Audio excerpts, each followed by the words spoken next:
Northern Highlands. Ooh, one of my favorite public You schools. talk about a team that lost to C.L.T.A.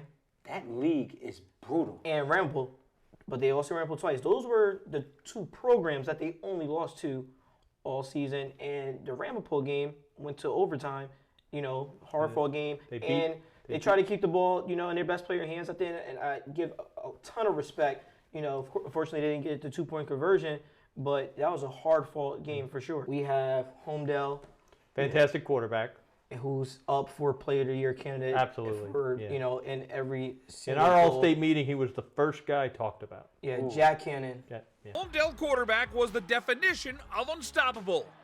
30 touchdown passes, 33 touchdown runs, over 4,300 yards of offense. First ever section championship. Records are meant to be broken. My records here at Homedale are going to be broken. There's going to be a freak that comes along and breaks my records, but nobody can take this from me. And that's what we said all week long. Nobody can take this from us. We're going down to Homedale history. You need to know that's bulletin board material in every locker room. And if you feel any way, please charge it to my brain and not my heart. Of course, everyone wants that Notre Dame job. Everyone wants to be on NBC in prime time every week of guaranteed games. Even when you make decisions going into your high school or transferring from your high school, those are big decisions that will affect the rest of your life.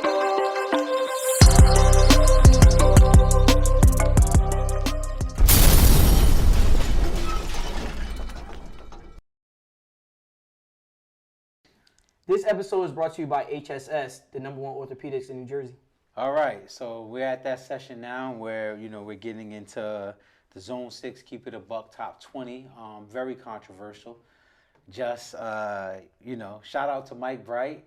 Shout out to, Mr. Glass over there at DePaul. DePaul was on you, man. They was on you about these rankings. A lot of other people didn't agree, right? In this poll, your top 10, our top 10, right, consists of St. Joe's, Don Bosco, St. Peter's, Bergen Catholic, Winslow, Washington Township, Glassboro, then DePaul at 8, Cedar Creek, and Ramapo.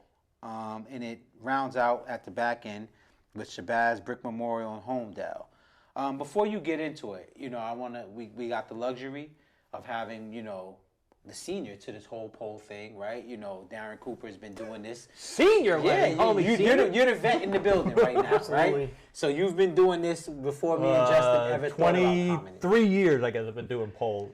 And nothing gets more controversial and This more. is our first year of doing the poll, just to, Was it fun?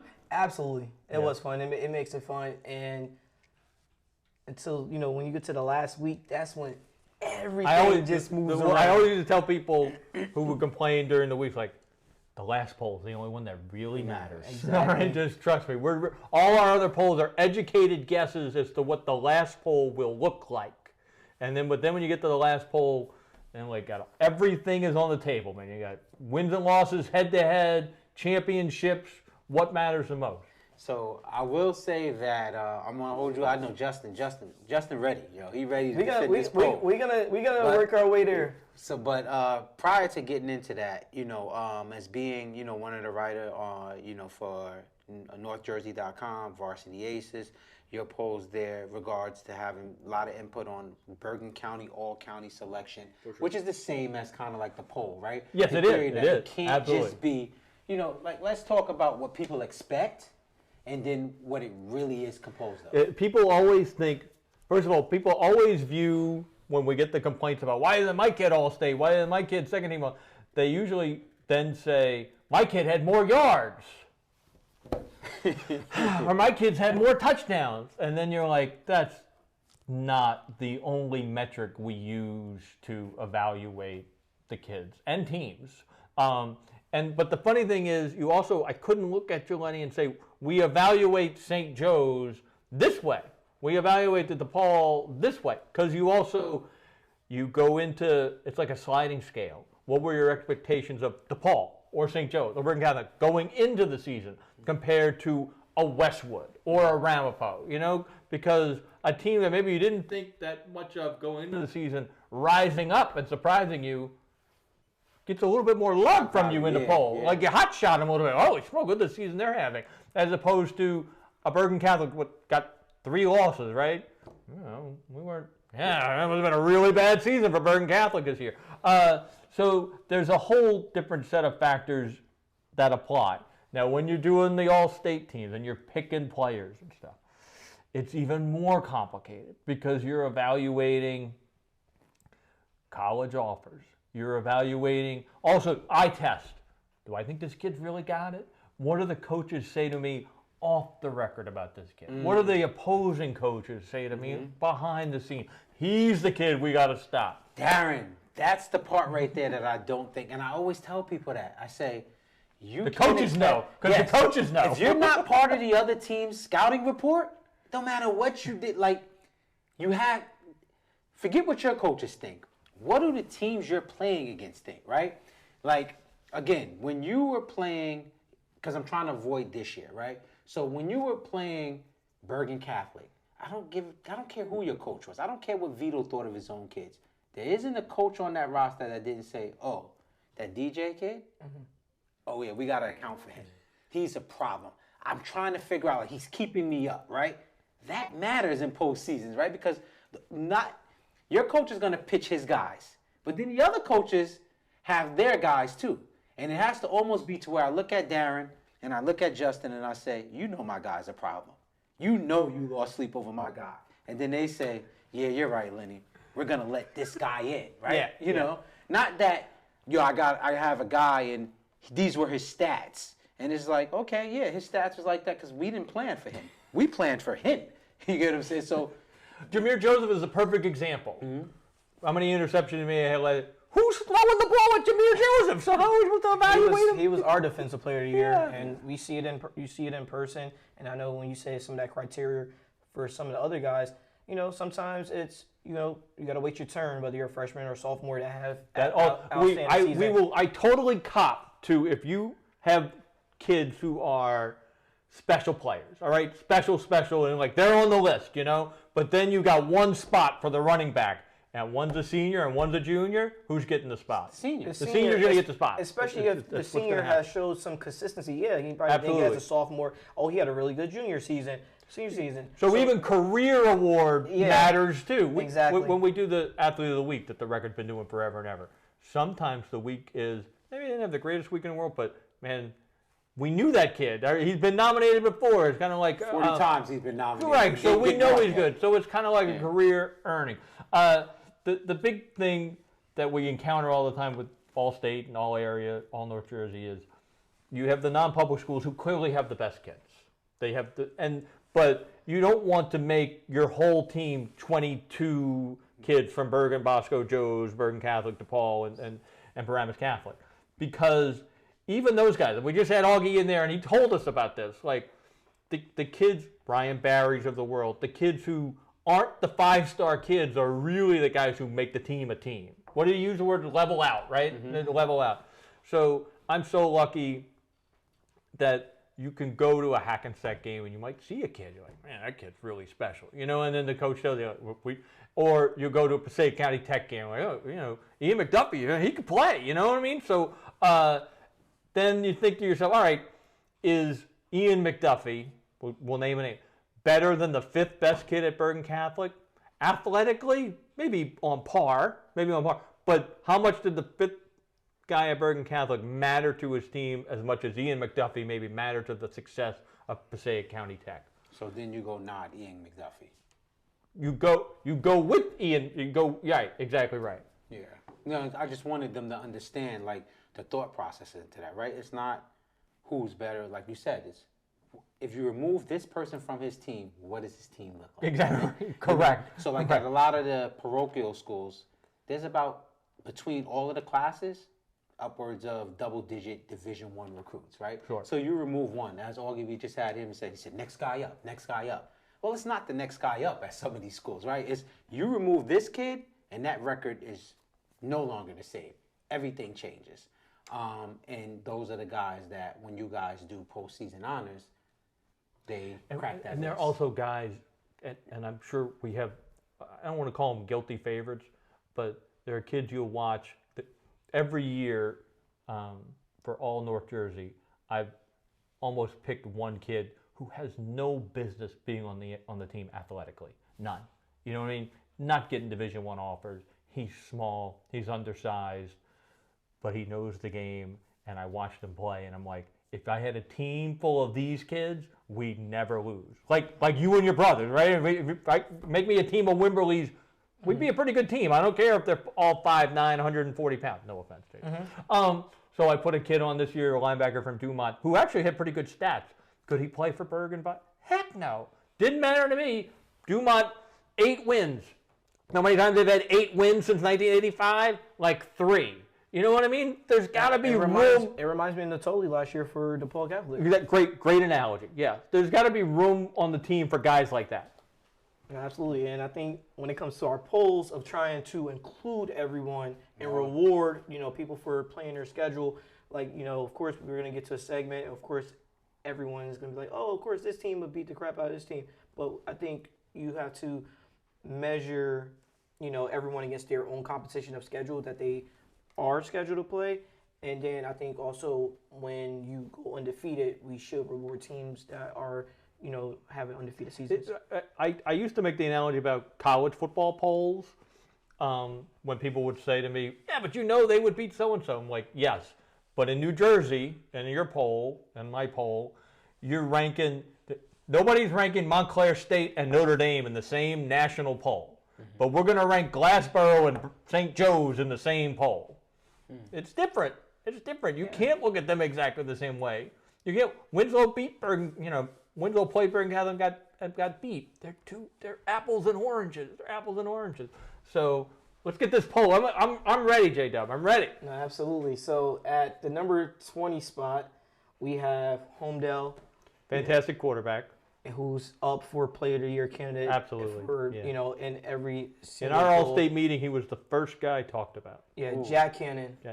Homedale quarterback was the definition of unstoppable. 30 touchdown passes, 33 touchdown runs, over 4,300 yards of offense. First ever section championship. Records are meant to be broken. My records here at Homedale are going to be broken. There's going to be a freak that comes along and breaks my records, but nobody can take this from me. And that's what we said all week long. Nobody can take this from us. We're going down to Homedale history. Jack Cannon, unbelievable season. I believe he accounted for 63 touchdowns this year. So that's almost Devin Fuller type of stat line, because I believe like 30 of them were throwing, 33 might have been, or vice versa as far as passing. But unbelievable season. And they were competitive in a semifinal game, lost by 10 points in a kind of like a shootout. I think 46-35.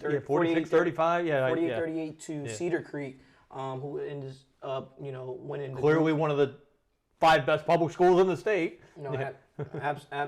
Absolutely. So at the 19th spot, we have Brick Memorial. Right now, this is a Brick team who only lost by 2 points. Yeah, the kicker missed a 21-yard field goal. Yeah, to Winslow. Yeah. Who's everyone gives Winslow a lot of praise. Top 5. Right. That's going to finish in the top 5 in a lot of polls for sure.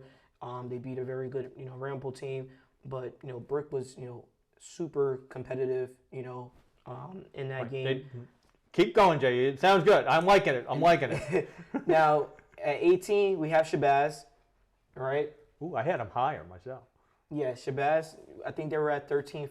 They were 13 in our previous poll, right? And of course, when you are a Group 1 or Group 2 school, right, there's only usually room for error to maybe have at most one loss. 100% true. So 100% true. With that being said, and the reason why we also were able to keep Shabazz in the top 20 is basically based off their strength of schedule too during the year, where they played West Orange and got a win. Group 5. Which is a Group 5 school, and then also they played, St. Peter's Prep that only lost by 3 points to non-public A state champ, or 4 points, so. And they'll be Group 3 next year. Yes, and I'm looking forward. Shabazz? Absolutely. Shabazz. It's like every year they keep getting moved up. They were 1 last year, they're 2 this year, they'll be 3. But Nas is excited about that. He wants to play on the highest level. He should be. He's super excited for it for sure. At the 17th spot we have PCTI. Right, they very close game in that first half versus. They started 2-2, and they they got their quarterback back, right? So people, Gabe, of course, I think Ramapo is a tough team, to beat, and we kind of saw that there was going to be a difference in that game. I'm already working on the poll for next year, J-Dub. Yeah. And it's funny, I have C.L.T.A County Tech in my top 5, maybe 6 next year. You look around at who's the who's the powerhouse of big school? It's C.L.T.A County Tech still. And it doesn't look like it's going to stop anytime soon. Yeah, Ian McDuffie is returning, all right? So they have, They're deep. The offensive line totally back. Yes, they have that. They have guys that's returning, and I do see them as being, one of the better teams for sure for public schools in North Jersey. And PCTI is a team you talk about. I believe last 3 out of 4 years where they're in that final. Of course, now they just have to get over that hump of beating the South Jersey team. It'll happen for them. Yeah. It'll happen for them. So they had a really good season, and they got hot at the end of the year, and they actually worked their way into our top 20. But same for us too. Yeah, and I'm very comfortable with PCTI at 17. Kingsway. Ooh, a lot of people like Kingsway. A lot of people thought Kingsway was one of the most talented South Jersey teams out there, but they were blocked by Washington Township. Yeah. And you talked about they only lost, I believe, by 7 points in that semifinal game. Where I think if someone has an argument of the game than the state championship. Exactly, and that's exactly why I have Kingsway above PCTI because they were more competitive versus Washington. I tell you Township. what, one of the fun things to do at the season-ending poll is, of course, your champions are going to be up there high. But then it's always kind of fun to think of who's the best team who didn't win the title. Now at that 15th spot, we have Red Bank Catholic, right? Good freshman class. They're going to be good. Going to be really good. Next year, they lost to Paramus Catholic in a semifinal game. They actually lost to Paramus Catholic twice this season.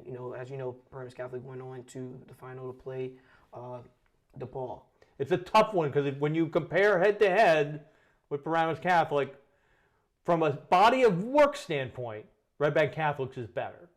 Head-to-head, though, it's clear Paramus Catholic. Is their body of work really better? When 11-2 versus 6 and 7? River, you play in a bunch of public schools. And as we discussed when the cameras was off, we showed the model where you have certain kids that can't crack a lineup at the private schools and then go to the public schools and put up all state record numbers, because the level of competition is so much different.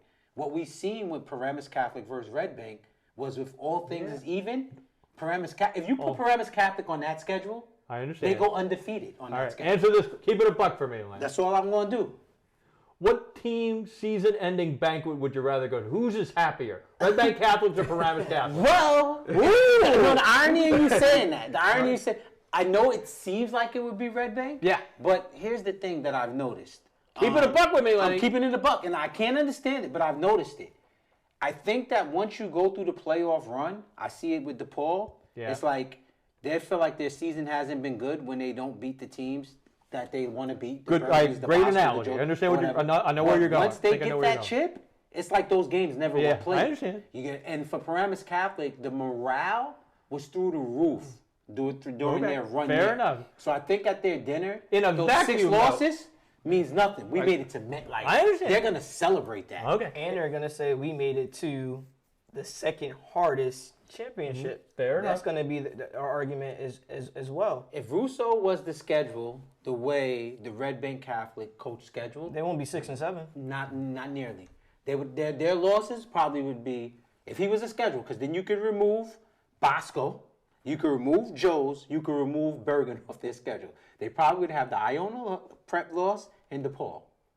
2 to DePaul and 1 to Iona Prep. Right. That's their season. That's not what happened, though. So I'm saying if it was a split, we'd be something. But those are the things. I'm just like, those are the things like I think about when I'm doing like, well, who had the best time?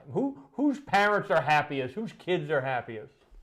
Yeah, I mean, and again, it's false hopes. Like, because to me, a lot of these coaches scheduled, and I don't blame them. I'm going to save my job too, right? So you go on there and you put these teams that look good on paper because, hypothetically, that's like, Winslow looks great on paper, but we know that them and Bergen is apples and oranges.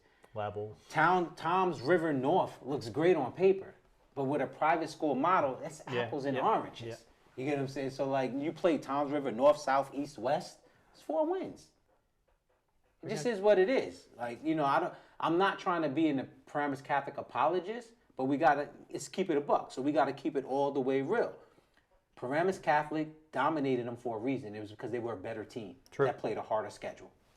Absolutely. And 14, one of my favorite public schools this year, Northern Highlands. Ooh, one of my favorite public schools. You talk about a team that lost to C.L.T.A.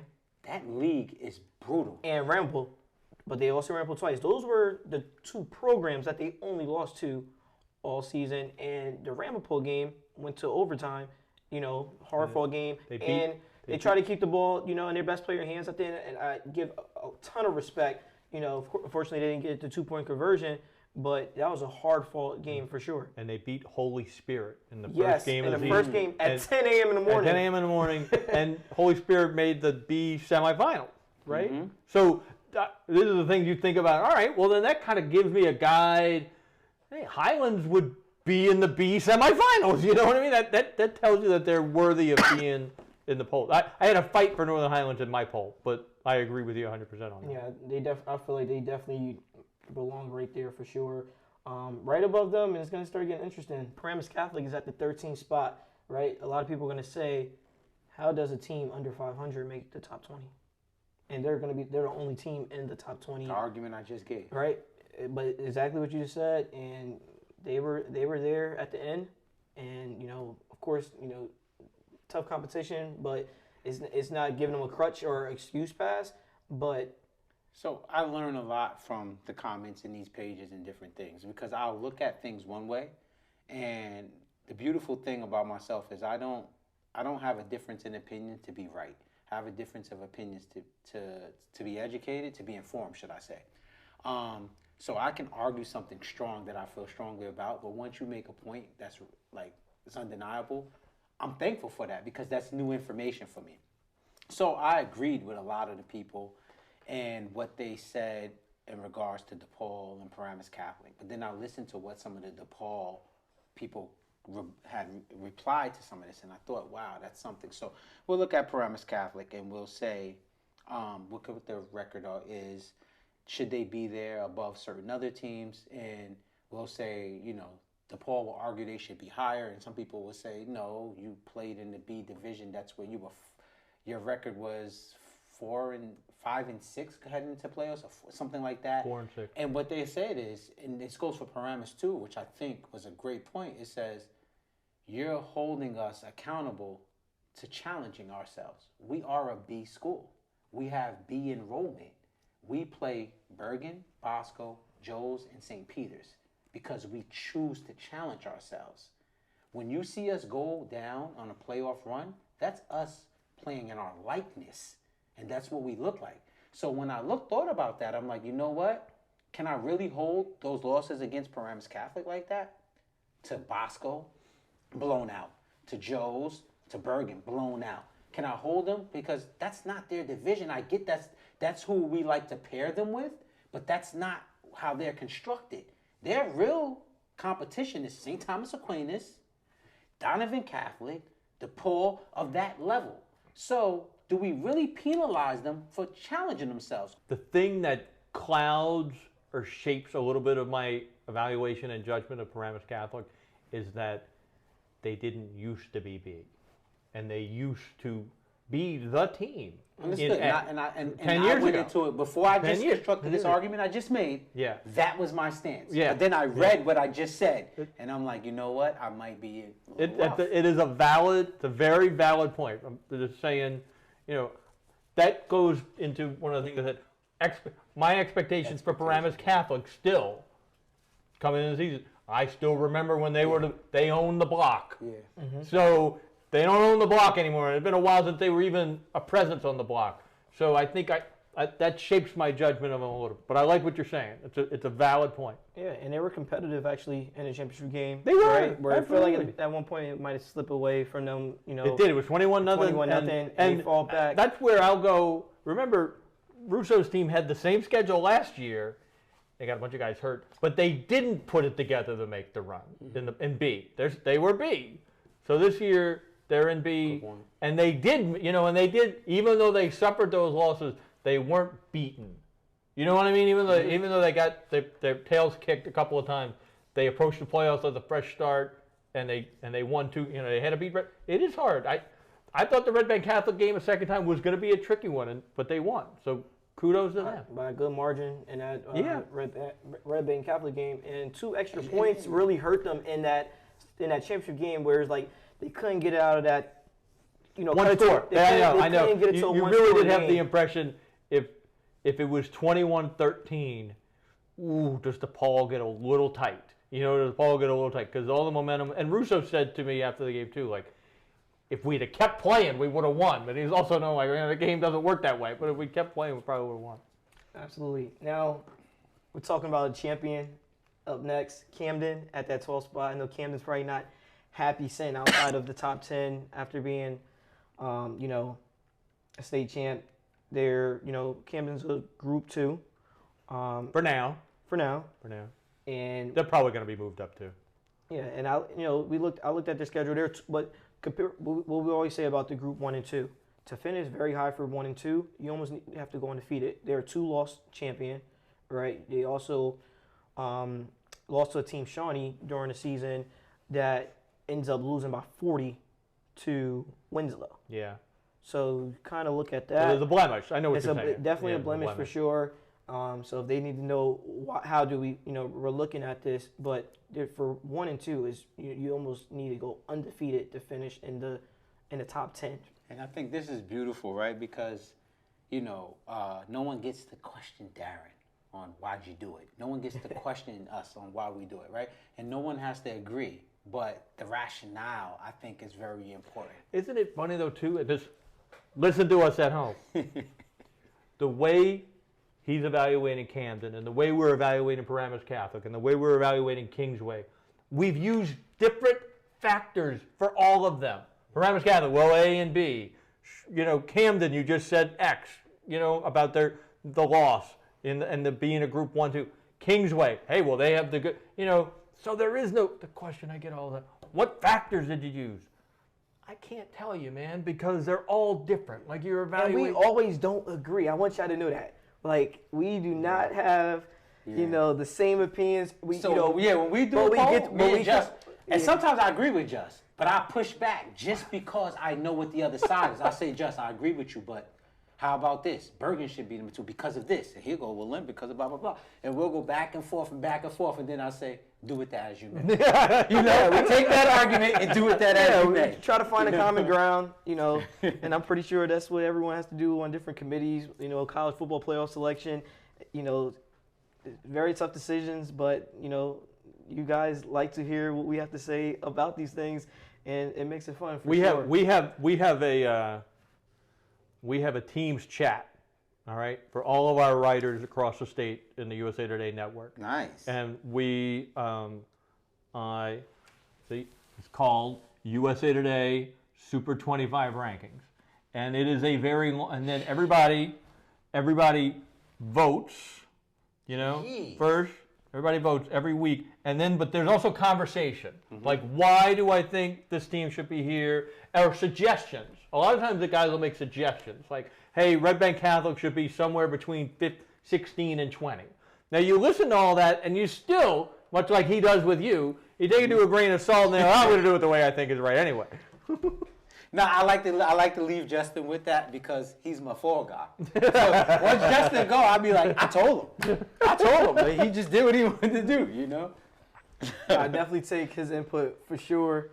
I said, Justin, do what you want, but I'm just going to say this. And sometimes I agree with him, but I give the other argument just so, depending on who I'm talking to, I just say, nah, I agree. I told Justin. Well, I don't think no one's going to argue our next team in the top 20, which is Otapan, who was a top 10 team in the state throughout the entire season with some big wins, you know, having to play, you know, Northern Highlands. I went Ramapo. in, you know, I wrote this at one point, that had things broken a certain way in the state finals, Otapan would have had a case to be number 1.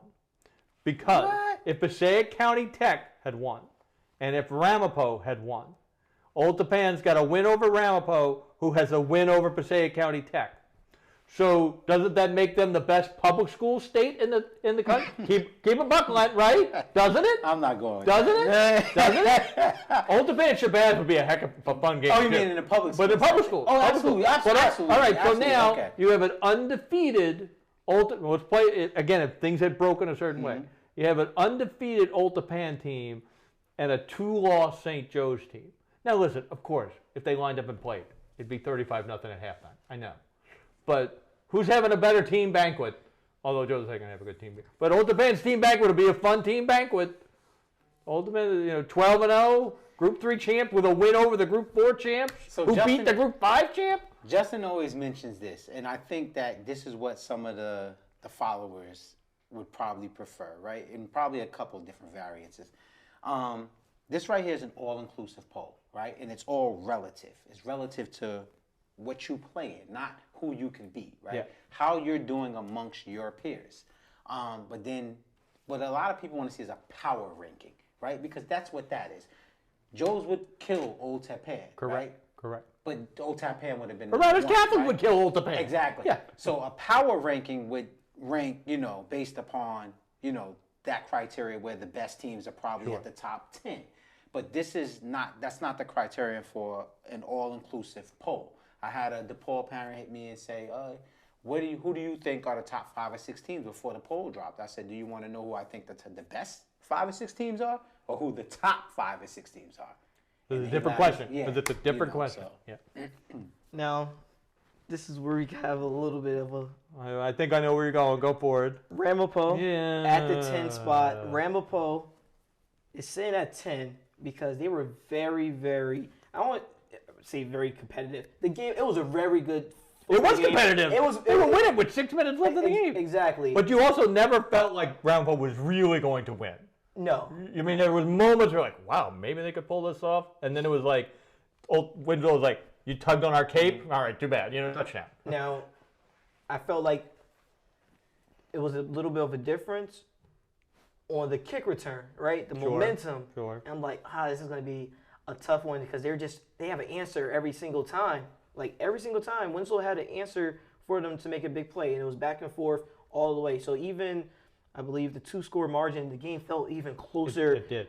And Absolutely that's why Ramapo, to me, deserves to be at that 10 spot, especially because of, Cedar Creek and Old Japan, that gap difference. And that game earlier, I know that everyone's going to say, but Old Japan beat Ramapo.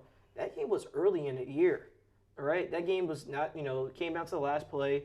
I think they stopped them on a 2-yard line. Eder stopped them on the 2-yard line. Yeah, but I think, when Ramapo really, they made a case to say, hey, interesting. at the end of the year, we showed that we're a better team. If Ramapo and Old Japan played in December, maybe we're thinking Ramapo beats them. All right, I'm gonna insight tip. All right, from doing a poll forever and ever like this. And it's fine. You can make the case Ramapo deserves to be ahead of Old Japan. The fact that they played head-to-head, though. Once I would have written it all out, and you would have had Ramapo 10, Old Japan 11. Mm-hmm. And it was tough. A tough decision. I would have flipped them.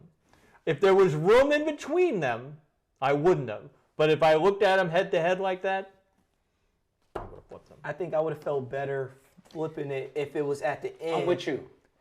If they're not right next to each other, maybe not. But boy, right next to each other. It's the Miami Notre Dame argument. Yeah, I'm going head to head when all things well, and like that's where me and Just kind of like even at the top of the poll. Yeah, there's some things, right? I like those games. Those games for the head to head. I wish it was just like at the back end to make that decision when it's so early on. And that's it, because as a team, you're supposed to. The good teams get better gradually, right? You can't penalize a team for who they were not at the beginning of the season. If Alabama loses to Florida State towards the back end of the season, they're not making the college football playoffs. Yeah. They lose to them early in the season. So they made it. I think that's my mindset of it. But two great programs for sure. Ramapo. Oh yeah, so much fun when they play.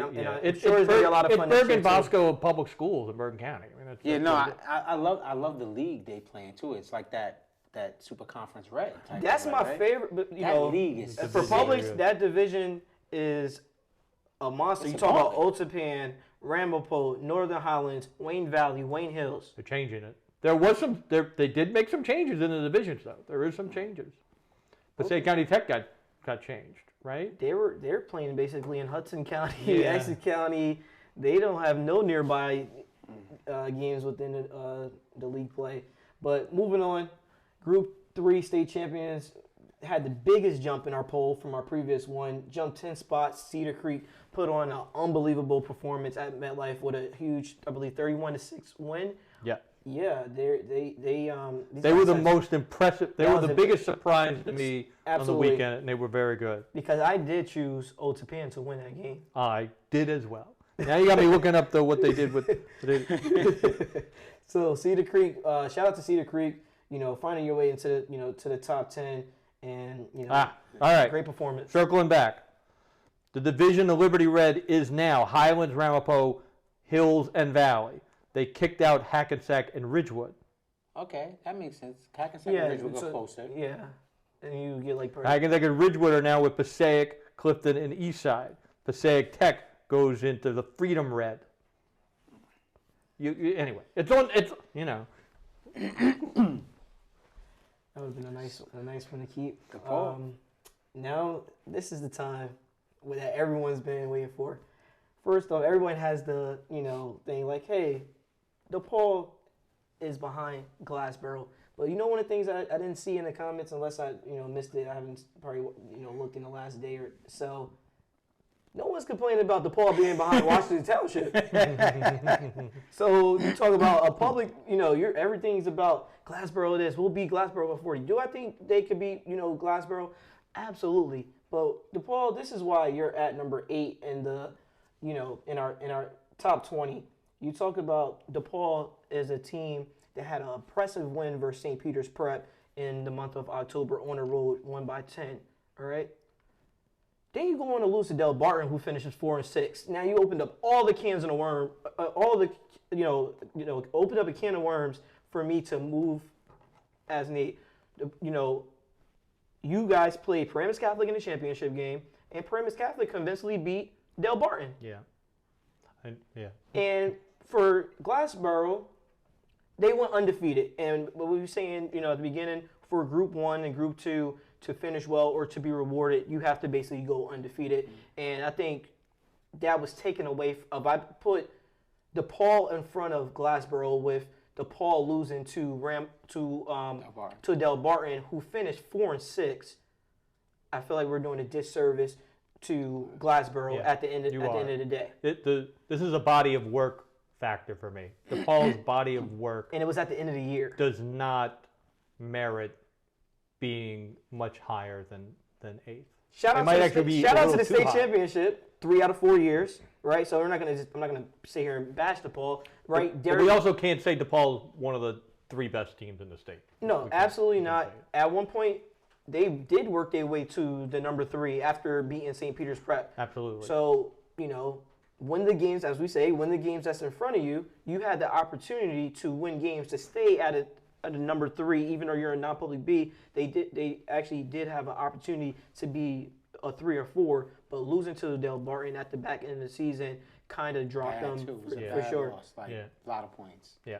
Yeah, like you are going to see a lot of people will probably put Glassboro, behind DePaul, but I think with Del Barton finishing 4-6, I just wasn't comfortable with jumping them in front of an undefeated Glassboro team. And shout out to Derek Zaman, by the way, unbelievable high school career. 3 out of 4 state championships. Much luck to you as you go embark your new journey at Washington. 3 out of 4. He's 4 for 4, ain't he? 3 out of 4. He won his freshman year. He lost against Red Bank. He lost his sophomore year. When they was going back and forth with Red Bank. But is he the first quarterback to have 4 starts at MetLife Stadium? Don't ask me that question. I don't know. It's a great question. I off the top of it's funny because we just did some research. I know one other freshman did. I'm sure there's a public school kid who was probably in a sectional final, et cetera, et cetera. But it's funny. When I was doing some Bergen Bosco research this year, and we were talking about was this going to be the first time sophomores were starting for Bergen Bosco in the game head to head.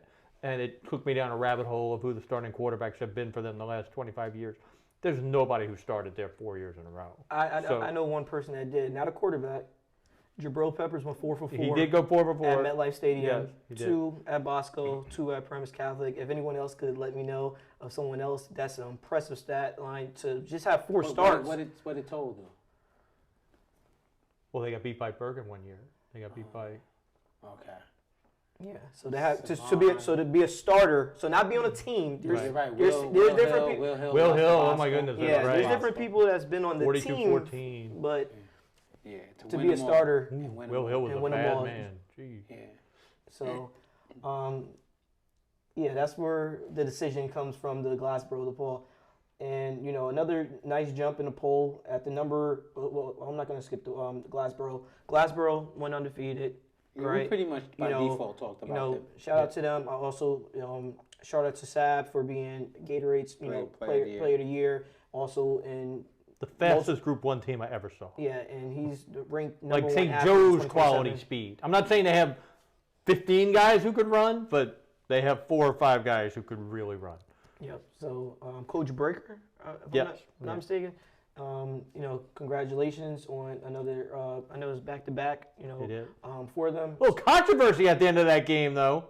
Yeah. Oh, throwing the ball. Yeah, throwing the ball at the end. I get the Rutgers. I'm showing up for the Rambo game, and I walk in right as this is happening, and I'm like, "What is going on?" But it was dirt. It was nasty. It wasn't cool. It wasn't cool. Yep. So. Glassboro at the 7th spot. 6th spot, Washington Township, undefeated, Group 5. When you're in the biggest group, you're definitely going to get rewarded. So, Washington Township being at that 6th spot, right? A lot of people are going to say, why are we not at the 5 spot, over Winslow, right? And the argument there is strength of schedule, right? Where Winslow decided to, if they didn't want to schedule Bergen Catholic and IMG, right, they could also have a case to say, like, hey, we could be undefeated too, but... Winslow went all the way out, right? So we look at those 2 games, Bergen Catholic and IMG. We overlooked the fact that who expected Millville not to be good? You could say, like, that's another game that they scheduled, so, like, they were out there challenging themselves. Yeah, and you got to talk about Winslow, who, for us throughout the year, stayed around the 5, 6 to 7 spot, right, where Washington Township was 10, 11, and working their way up. So just to jump them would be very hard after, Winslow being consistent at the 5, 6 poll spot in the poll. So that's why I just, or I should say we decided that we gave Winslow the edge over Washington Township, even though Washington Township had an impressive victory over PCTI at MetLife. And, I guess we could go to 4 since we already gave Winslow their praise on a great season. And shout out to Jaden Parker. Yes. For breaking the state record as a junior. As a junior with 107, 106, something like 100 touchdown passes, unbelievable. Those guys got a lot of. You talk about a track team or having speed. Winslow, definitely have a lot of athletes and have a lot of kids that's going on to go play, multiple kids to go play on at the next level. Didn't for sure. End the season though, like they had the close win over. We mentioned them at the against Brick. Against Brick 14-12 Memorial at home. And then Roundbow gave them all they could handle. So I was ready to make Winslow even higher, but they didn't. They didn't thrill me in the Roundbow. I like tip hats off the Roundbow. But they didn't blow their doors off, so Winslow was kind of in that 4-5 range. I think that was appropriate. Absolutely. Now, of course, a lot of people are going to want to talk about the 3 and the 4, right? As we know, yes, Bergen and St. Peter's Prep did not play each other, right? But they did have common opponents, right? And based off of common opponents, that's how we came to a final decision of who should get the 3 spot, who should get the 4 spot. Who'd you pick? So at the 4 spot, we're gonna have Bergen Catholic, right? Ooh. And the 4 spot was the 4 spot actually was their seed as well going into the playoffs, and this is why Bergen, is at the 4 spot. We just looked at, Bergen lost by 17 to Bosco, right, in the semifinal game. You talk about St. Peter's Prep lost by 4 points to the overall state champs, who's going to obviously number 1. But didn't Bosco beat the heck out of St. Peter's Prep? Yes, they. They did. Okay. So, but we just, as far as current to date on the, like, as far as it being like the last game, as far as in the back end of the season, it was a tough decision. Because the other argument that Bergen has, and it's strong, it's they played no public schools. Yeah. The schedule, right? Bergen played Winslow. True. Yeah. But, I mean, but is Winslow, who's better, Winslow or Union City? Winslow. Okay. West Boca. You get what I'm saying? You see where we're going? East Illinois, Bosco. We were. Joes. I didn't go to West I was Boca. at West Boca.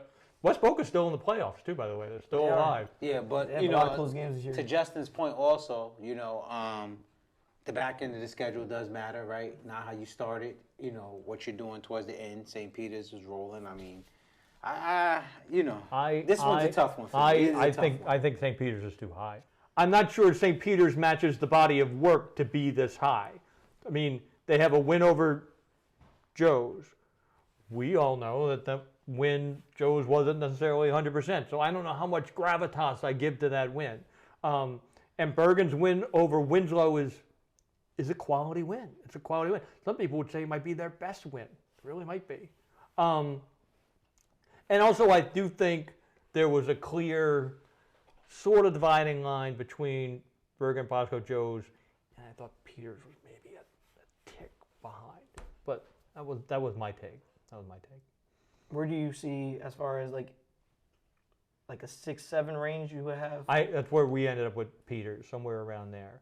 The thing I've learned too is for a lot of the superpowers, if they ain't number one, they don't really care. And that matters to me too.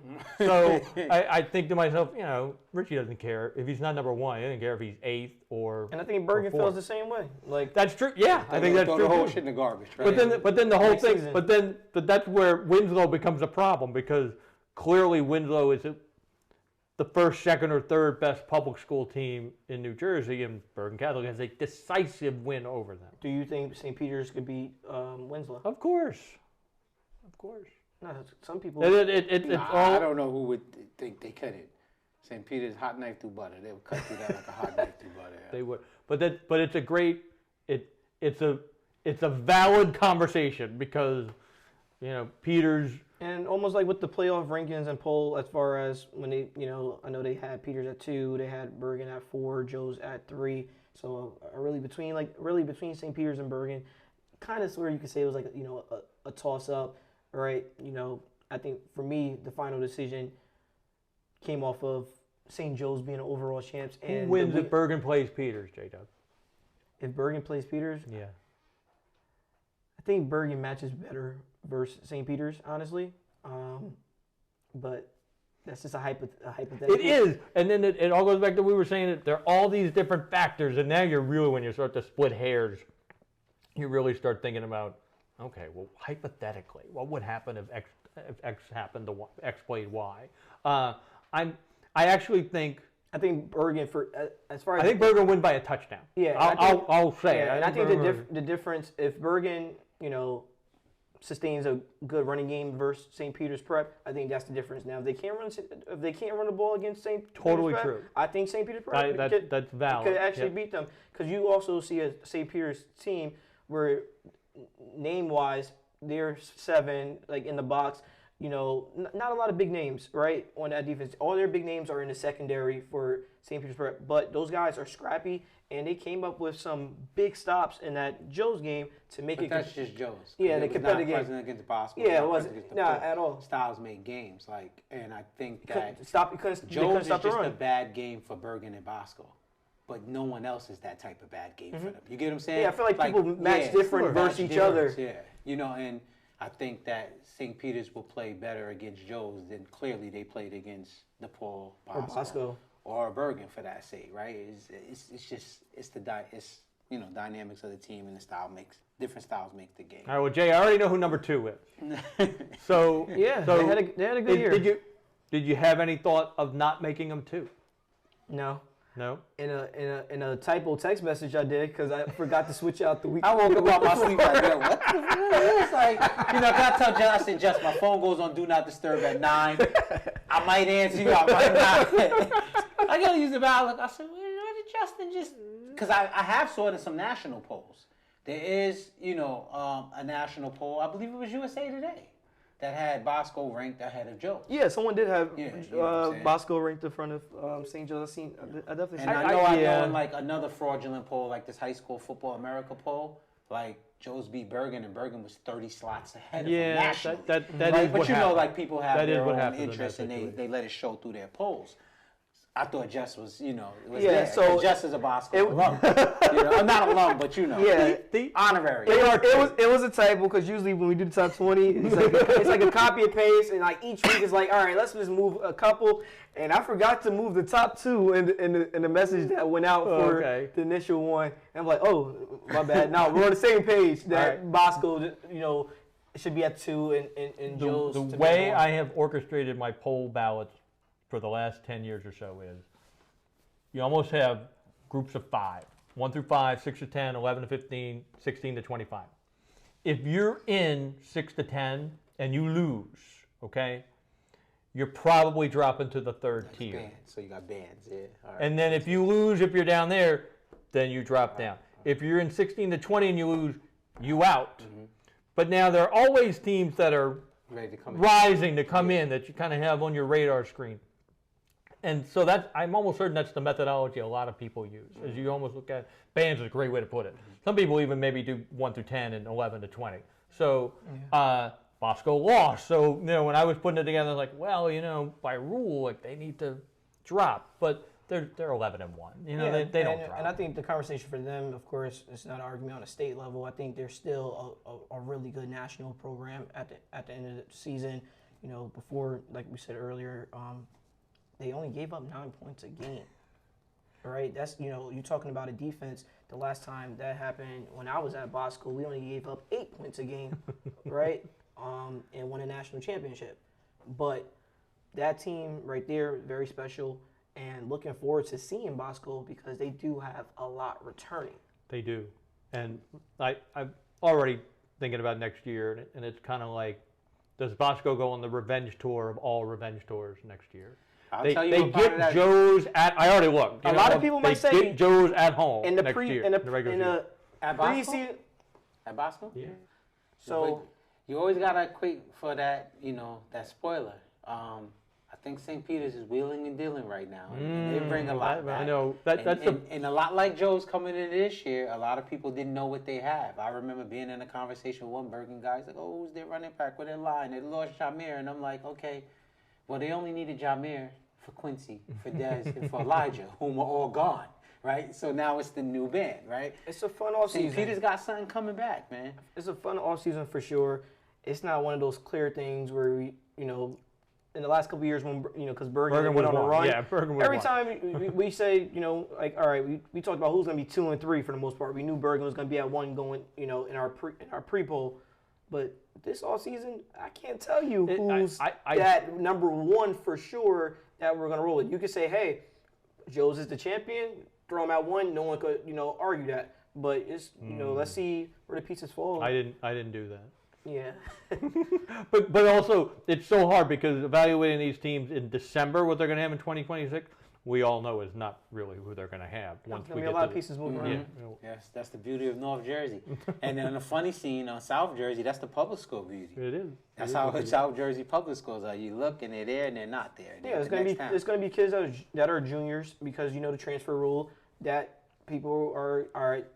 If I'm gonna make a move, I gotta make it now before my senior year, so I don't have to sit out those games. So they're going to be a ton of transfers.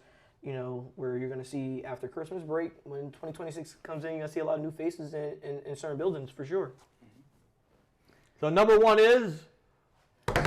St. Joe's Regional. Congratulations on finishing number 1. I know Lenny, believes. Does Lenny get in the championship ring? Does Lenny get a ring? I think some people are going to say no.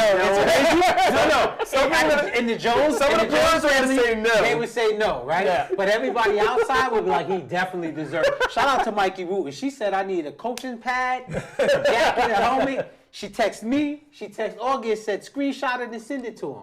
And I'm like, only if Joe's knew how much I pull for her. But unfortunately, they don't.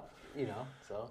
Nah, like you said, I think you hit it right on the head as far as when it comes to Joe's and seeing, if you go look back on some of the, let's say, we know what happened with the St. Peter's loss now. You talk about losing to Bosco at home the first go around. Lenny said during the year, the only team that could beat Joe's is Joe's, really. Yeah, it was Bergen versus everybody. That's their mantra. Absolutely. But for me, it was Joe's versus Joe's, right? So even if you look at being sick or missing Lamar and Nate against St. Peter's, that's not why they lost that game. Going into the half, clock management, in regards to they had like a minute and change and only got one play off in the red zone. Like 40 seconds left. That was a tough one. Yeah, it was a few things. That's just so far back. Then you look at like even Bergen, right? Like they started imploding in that game against Bergen. I wanted to cut in when we had Augie here. We were talking about resiliency, and boy, the moment that stands out to me is being on the Joe's sidelines during the Bergen game when it's 35-14, and still the vibe on that sidelines was scared.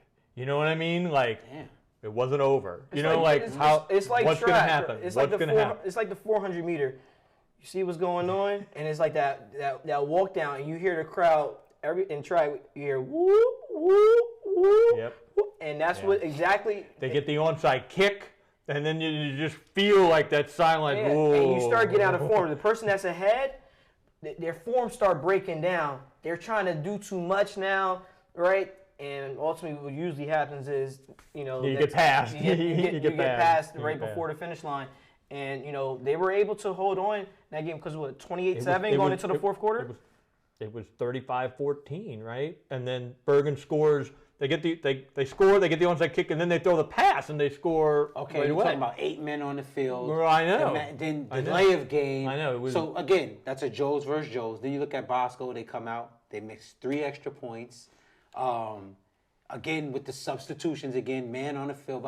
And I'm telling Justin, I said, Justin, it's Bergen versus everybody, but it's Joe's versus Joe's. Good line, Lenny. That is a really good line. And if Joe's tightens up Joe's versus Joe's, which you started watching towards the back end of the season, those penalties, all of that went, I said, it's going to be very hard to beat them when they're not helping you. Looking back on it now, Joe's wins the state title when Bailey scores on the 2-point play against Bergen Catholic. That's when the pendulum swung.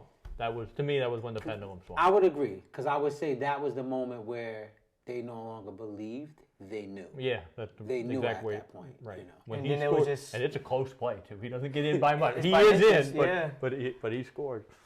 And if you ever hear him talk about that play, just his IQ. He's coming around the corner. He said he sees Jordan Thomas. You could pass. Well, go ahead. No, he knows. No, that was an option. Yeah. He said Jordan Thomas is very strong in the upper body. So he didn't want to take him on high. So he went low. But he said, his core. He said, I bet my core against his core. And that's how it happened. And I'm like, that's a split second.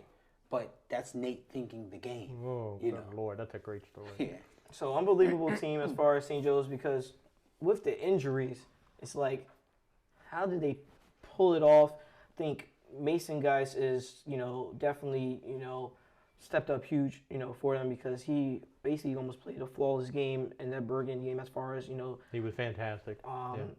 For sure, to have a guy to, step in like that, and then, has to have foot surgery at the end, because then it's like, all right, this is our guy now, and now we're starting to get a rhythm with him. I know. So then he's like, everyone talks about when he gets to postseason, like at the next level, it's all about who's healthy. Anyone could win it, but who's healthy?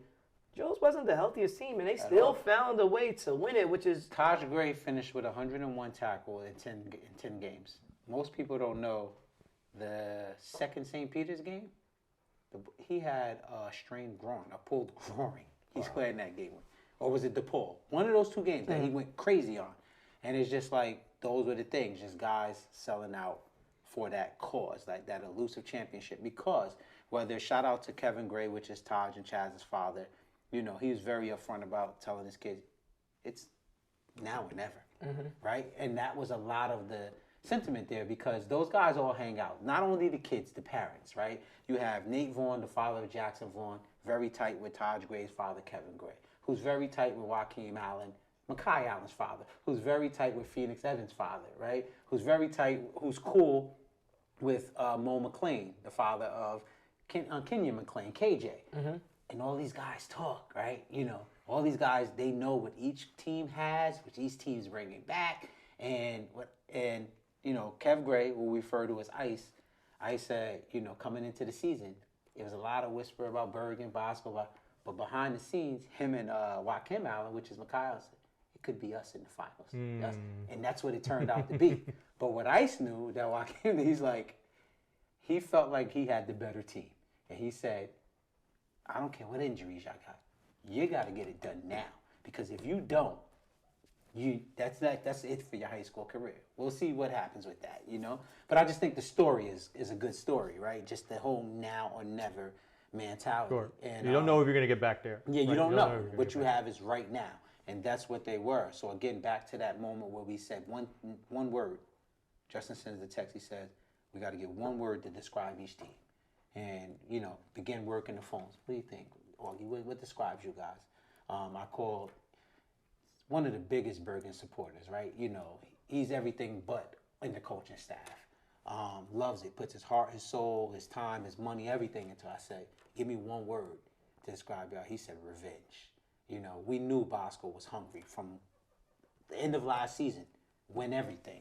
7-on-7s they won it.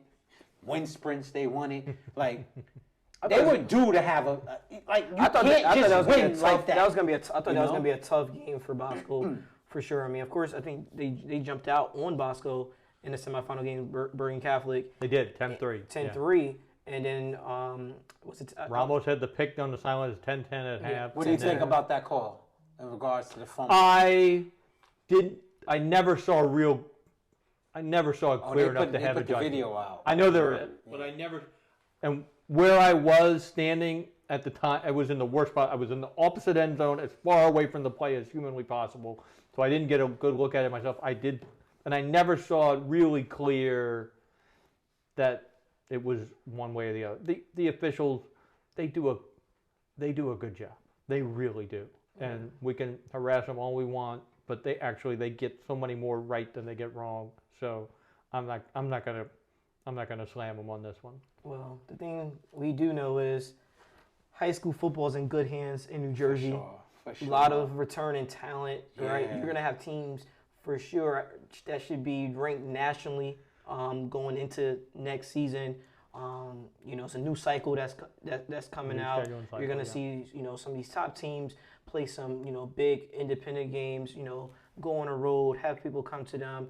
We're gonna bring our classic back next year for the 6th year. Can we see Winslow and Shabazz in the classic? The Bulldog Classic, right? I think that's what Coach Nas. Yeah, Coach like, Nas talked about. That'd The That'd be a great game. Or another Always run back that'd with be a fun game. Camden. Or north, some type of north, south. Like, Yeah, you know? it'll be nice, especially that, you know, you talk about Glassboro having a it'd be a kid draw. that's ranked high nationally as far as an athlete, to showcase him, you know, versus a really good team. That would be great to see, especially with Shabazz going into Group 3. So when's your preseason poll coming out then, J-Dub? Tomorrow. Hey, my preseason poll is out tomorrow. After the portal closes. After the portal closes, I'm not putting anything out until 2026. So don't look. You'll find the independent games before that. Before We will get the calendar will be. We'll get the league schedule mid-January, roughly January 12th. So we'll know like the dates of the Bergen Bosco game and the Joe's Bosco game and that kind of stuff. And then we'll start filling in the gaps with, you know, the independent games and the out-of-state games. But the real schedules aren't 100% finalized till at the school year. I just hope we get some good regular season games, you know, early in the year. Make it happen. As far as like, you know, in those weeks, I'm not counting 0, like 1 and 2, to see, you know, some of those, like, it don't have to be like Bosco Bergen, but like you see Bosco Joe's like week 3, like, you know, that'd be exciting. But, you know, of course, balancing the. I know PC DePaul is going to be a good game next week. Oh, that'll sure. be a good game. Absolutely. Sure. And I think that PC DePaul is going to be a great game. Red Bank Catholic and DePaul PC is going to be a great game, right? Because what we've seen happen this year is it was all close enough to have a real, like, have some real. They don't like each other no more, right? So when you look how close even Group 4, St. Peter's and Joe's, Bosco, Joe's, Bergen, like everybody wants some get back on because all of them beat each other. Sure. You know, When I sit down to do when the season's going to start, like I'm going to look right now. I'll say right here, Bosco at home against Joe's next year, whatever night it is, October, whatever. Can't get a seat. You don't think Bosco is going to be sky high for that game? Much like wasn't Joe sky high? Yes. Beat Bergen after Joe was the actually double. sky high for the Bosco game as well. So that's one thing to talk about. When the brackets came out, you know, I thought that Bosco, I thought Bergen was going to beat them, but I thought Bergen would beat them because I thought that when Bosco was complaining about getting Bergen to start with, I thought that was going to feed A motivation. the I motivation hear of you. Bergen, I hear right? you. But Nate Bailey sends out a text in that time, and he's like, you know, I don't care who we get, we owe everybody. We owe everybody. And when that bracket fell the way it fell, you know, it fell perfect for them because they really didn't owe Bergen anymore. But they owed St. Peter's and they owed Bosco. They wanted those two games more than anything. So, hey, And now Bosco. Exactly right. And like, now, get you up hey, there. flip on the other. Does Bergen Catholic want Bosco? Oh, maybe absolutely. Maybe a hair. So these games is sure going to be it's been a while that they got them twice, you know, in a season. 8,000 people game. 8,000 people at those games. Mark my word for next year, barring the weather being bad. Yeah, wherever the game's going to be held, as far as for Bosco Bergen, that game, you know, everyone will be there, just like each and every year. But just like the feeling was in the air, as far as everyone, the trash talk. It's just that game is like the SEC said. It just means more. That game next year is just going to be more for sure. Well. First of all, I'd like to thank Darren Cooper from VarsityAces, Coach Augie Huffman from St. Joe's, state champion, for coming through to kick it with us. That's another episode of Keep It a Buck. Peace.